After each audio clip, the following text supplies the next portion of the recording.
Thank you for watching this video. As you know by now, I love talking and sharing about Formula One.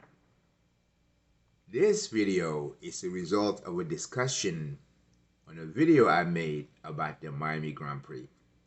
In it, coding writers, I talked about the spectacle, the fake marina, and everything else that made Miami Grand Prix. The $30,000 weekend tickets, the over $500 at the 2.5 stars hotel rooms, to pay additional $1,000 just to have a seat. All that brought about the attention and the discussion that I so value amongst us as fans of the sport. So there was a discussion that I want to share. I had a comment about a viewer, a team member, that said this. He was so disappointed with the Miami fiasco, the circus he calls it, because it's been so different from what he's used to, and he's been watching Formula One from the 1960s on. And I agree with everything he said. Absolutely. Then, a few hours ago, I had a comment that says, well, give us a break. And I thought that comment deserved, it's why this channel is so special. Because one person is so disappointed that Formula One is so different today, reflecting the Miami Grand Prix. And another one is saying, give us a break. And here's why he said that.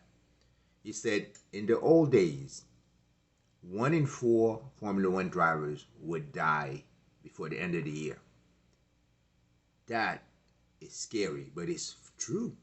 1 in 4 drivers would not make it to the end of the season. And it right away brought about a documentary that I've seen, and I've forgotten about it. It's called The Quick and the Dead. Again, the documentary is called The Quick and the Dead.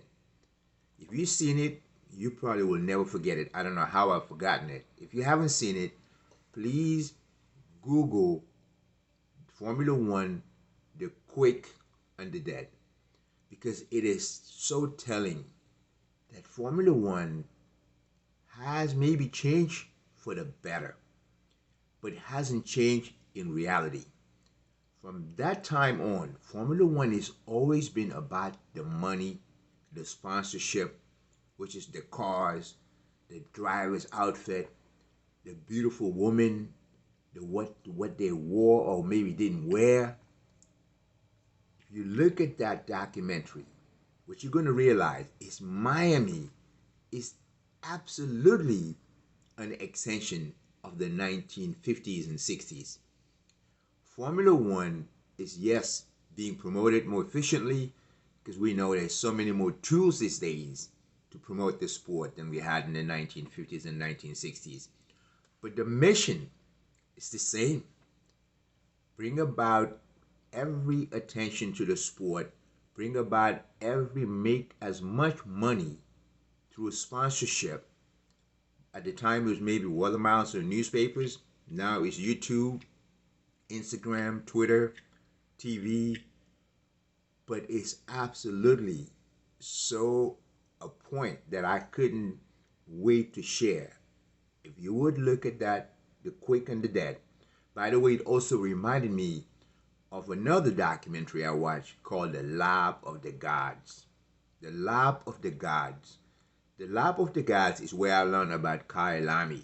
Kyalami is the track in South Africa that Sir Lewis Hamilton is trying to get back in Formula One. It's an amazing track. But in it, you're going to see a Nelson Piquet. You're going to see drivers you probably don't know of. But it's just a telling of why I love this sport so much. But The Quick and the Dead is so full of information. It's such a reminder that Formula One is the same it's always been. Miami is nothing new. I'm so grateful we have members that can go back and bring back history connected to those that are looking at Formula One today. When you link it together, It is absolutely, the more things change, the more they stay the same. Thank you. But guess what I love most before I thank you? Is that the 1 in 4 drivers dying, thank God, is gone. And many would credit Ayrton Senna's death for that. And Jackie Stewart, you will see in The Quick and the Dead, his lap of the Nürburgring in a regular car, where he actually explains the treacherous corners of the wet and the dry.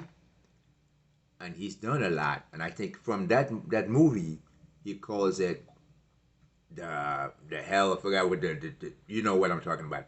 But that is truly something worth seeing if you haven't seen it. If you've seen it, can't wait to hear. Please share. The discussion is what make this channel special. I'm all about the passion of the sport. I love it, and I'm sure you love it. That's why you watch it. And I appreciate the comments. Thank you so much. May God bless you always.